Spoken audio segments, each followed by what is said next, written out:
Across the country, officials putting drastic measures in place to fight this pandemic. Here's what we know right now. The entire state of California ordered to stay at home. That's 40 million people. The global death toll has now topped 10,000. Almost 250,000 cases have been recorded. And the situation just keeps getting worse in Italy, now with more deaths than China. But one bit of good news from that country: for the second day in a row, China reporting no new cases. That is great news. And we're going to take a look at this. Workers in a Seattle suburb are building a 200-bed filled hospital on a soccer field. And this scene in Texas growing more familiar, where people wait online, extremely long lines, as you can see, to get tested for the virus. It went round and round the block. At least the tests are starting to get there. We're going to talk to the mayor of Los Angeles in a moment, and that's where Matt Gutman begins our coverage. Good morning, Matt. Hey, good morning, Georgia. You can tell by this freeway behind me that the shutdown is in effect here in LA, and it's something we are likely to see across the country. Now, California's governor warning that 25 million people could become infected, and that's why this shelter-at-home directive is not a request here, it's an order. This morning, California, with its 40 million people, becoming the first state in the nation to order a virtual lockdown. A statewide order for people to stay at home. California's governor also sending this dire letter to the White House, asking the president to deploy the Navy's hospital ship, the Mercy, to Los Angeles. Right now, it's preparing to head towards Seattle to help with the outbreak there. But California officials anticipate that in the next 8 weeks, close to 30% of the state's residents will have the virus, amounting to more than 10 million people. All non-essential businesses in the state ordered to close.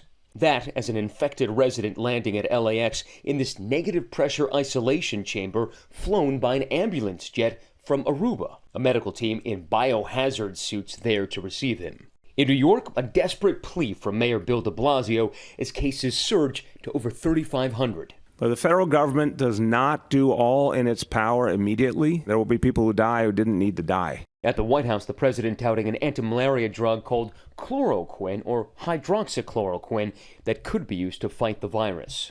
And it's shown very encouraging, very encouraging early results. And we're going to be able to make that drug available almost immediately. It's been approved.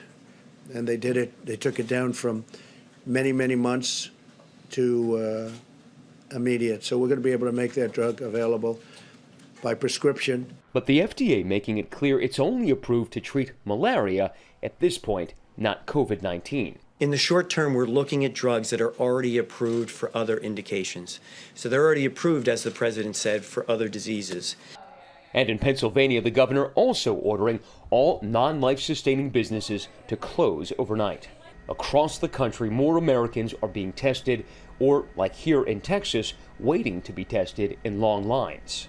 And with more tests, the number of confirmed cases of coronavirus surging. Now more than 13,000 in the U.S., killing around 200 Americans. That as the nation sees the largest peacetime construction of hospital beds in its history. In Shoreline, Washington, one county is creating field hospitals at multiple locations, including sports fields, in an effort to create space for 3,000 additional medical beds. And this morning, stories from people battling the virus. 22-year-old Bionda Haliti telling ABC News she felt the symptoms, but only was diagnosed after 2 visits to the hospital. I also wanted to be an example and, tell people my age that this is real. And tragedy striking this close-knit family in New Jersey after a 4th member died of the virus. 3 others remain hospitalized. Surviving daughter Bridget telling People magazine, "I am numb. I don't believe what's going on." That is so heartbreaking to hear. Now, it's also important to know that here in California, they are saying that people could be charged with a misdemeanor if they violate this shelter at home, but I'm told it won't likely be enforced. And who are these essential workers? Well, obviously doctors and nurses, but also people who work in grocery stores, even laundromats. Now, officials here are leveling with folks. They say this new way of living, they don't know how long it will last. George? Got to be straight with people. Okay, Matt, thanks very much. Well, hey there, GMA fans. Robin Roberts here. Thanks for checking out our YouTube channel. Lots of great stuff here. So go on, click the subscribe button right over here.